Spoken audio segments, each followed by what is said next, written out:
1 to 5, ang sabi dito, if f of x is equal to 2x cubed, x of g is equal to 2g plus 1, g of z is equal to z squared over 2. If z is 4, pinapahanap yung f of x of g of z. Dito, it's a bit complicated to look at, di ba? Pero again, ang approach natin dito is we're gonna start from the very inner part. So we're gonna evaluate this one, g of z. Ano yung g of z natin? Ito, di ba? Tapos yung z is 4.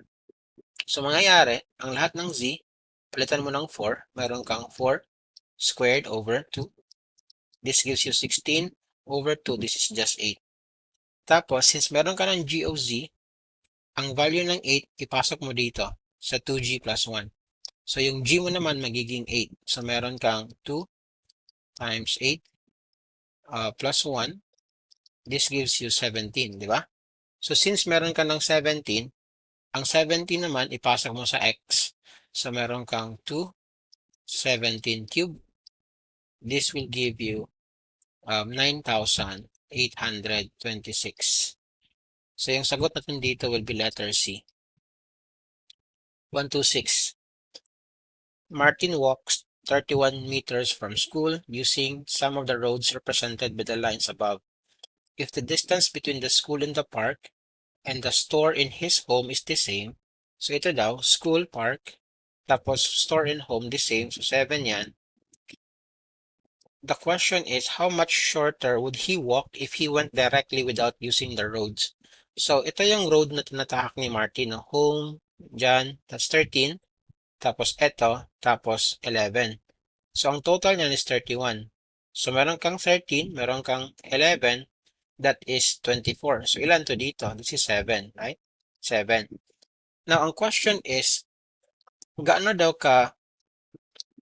kadali or short yung tatahakin niya if ever hindi siya mag-follow sa proper way. Meaning to say, magsa-shortcut siya. Dito siya dadaan.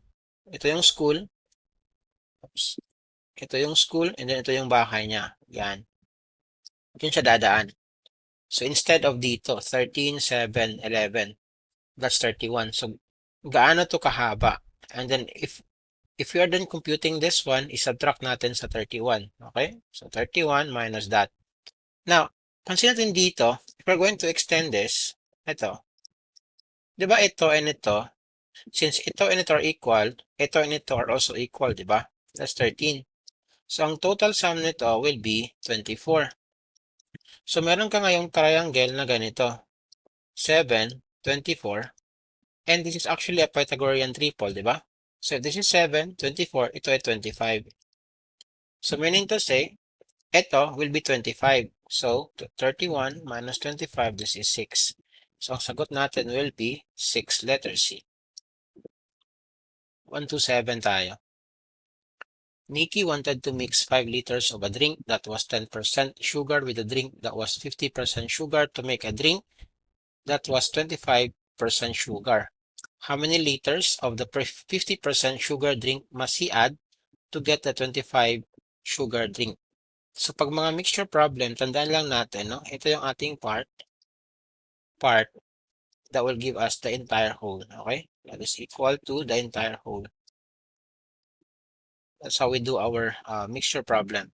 So ano yung part natin? Ang part natin first is 10% ng 5. So meron kang 10% or 0.10 ng 5. Plus, ano yung other part? 50% of something, no? We don't know. So meron tayong 50% or 0.50 of something, that is x.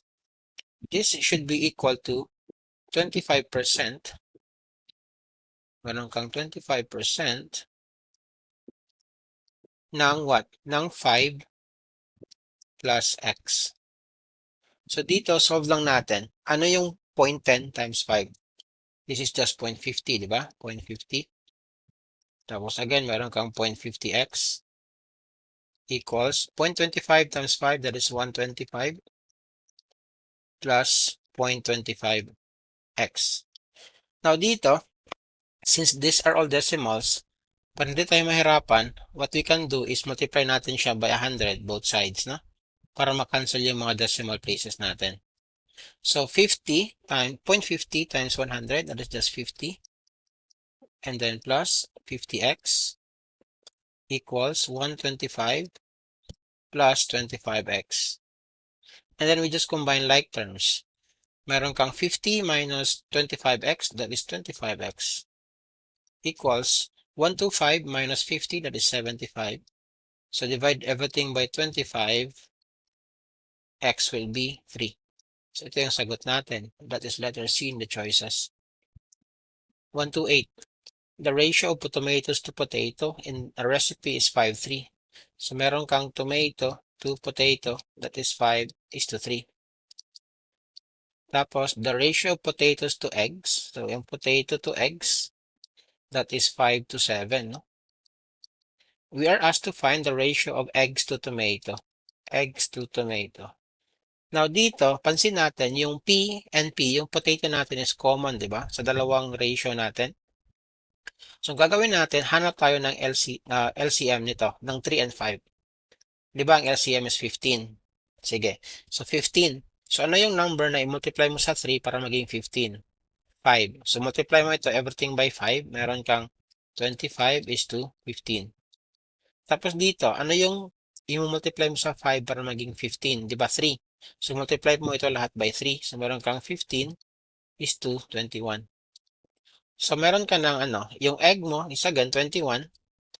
Tapos, yung tomato mo is 25. So, that is just letter B. Follow for more.